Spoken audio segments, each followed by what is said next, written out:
So something that's different that I'm sure you don't know, that, because every time I say this, everybody goes, oh, really? Only in North America are judges paid.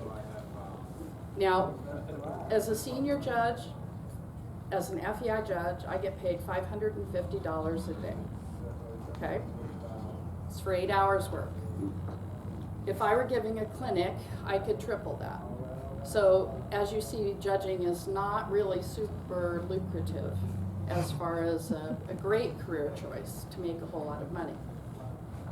So, if I go to Europe, I went to Korea this year, I went to France, I went to Australia. Now, it took me 2 days to get to Korea, 2 days to get home, and I judged for 3 days. Do you know how much money I made judging for the FEI? None. Volunteer. Zero. Do they cover your expenses? They cover expenses. That's it. So a week of my life making zero money and eating things that moved with chopsticks. That's why they're all so skinny over there. I swear, they have to catch the food with these two little sticks. These little octopus are like jumping all over the plate. And I'm like, seriously? Anyway, things you do for your country, right? Anyway, it's a different mindset. In Europe, a lot of the FEI judges have other jobs, real jobs. Doctors, lawyers, pharmacists, heads of energy companies, trying to think of some different things. Some are just rich.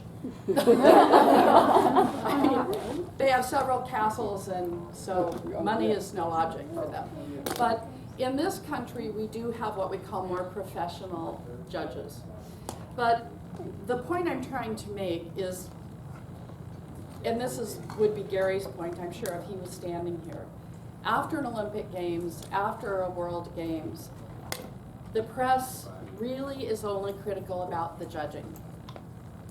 And it's the judges who make the least amount of money that get the most criticism. All right, nobody says, you missed your 2 tempi changes.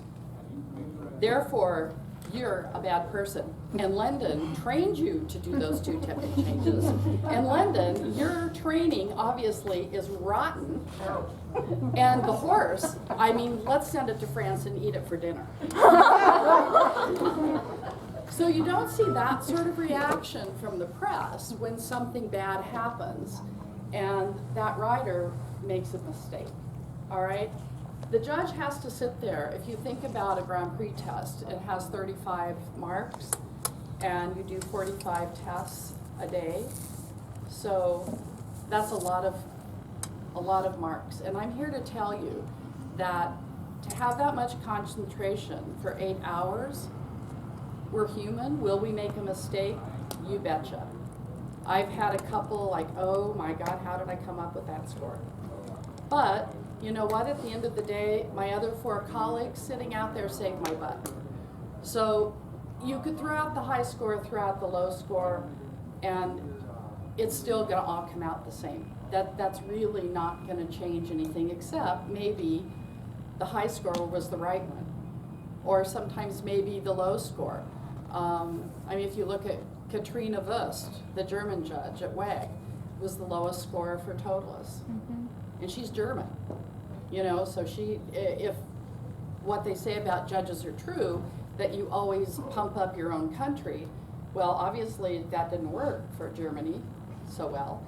She was the lowest, and then the next day the horse was found to be lame and had to be retired. So maybe she was right, but at the end of the day, the press killed her. I mean, I just felt so terrible. I mean, oh my gosh. So at the end of the day, you're out there being, and does everybody want to be a judge now?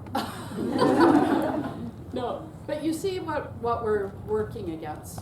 So I guess my point is, in the name of sportsmanship, when you go to a show, when you go ride, let's try to give that person in the little hut a break. All right? If there's a rude comment, an inappropriate comment, absolutely, let's report that. But on the other hand, if you have somebody that gives you a lot of really good comments and you feel are really helpful, let's write a thank you note too on those USCF sheets. All right,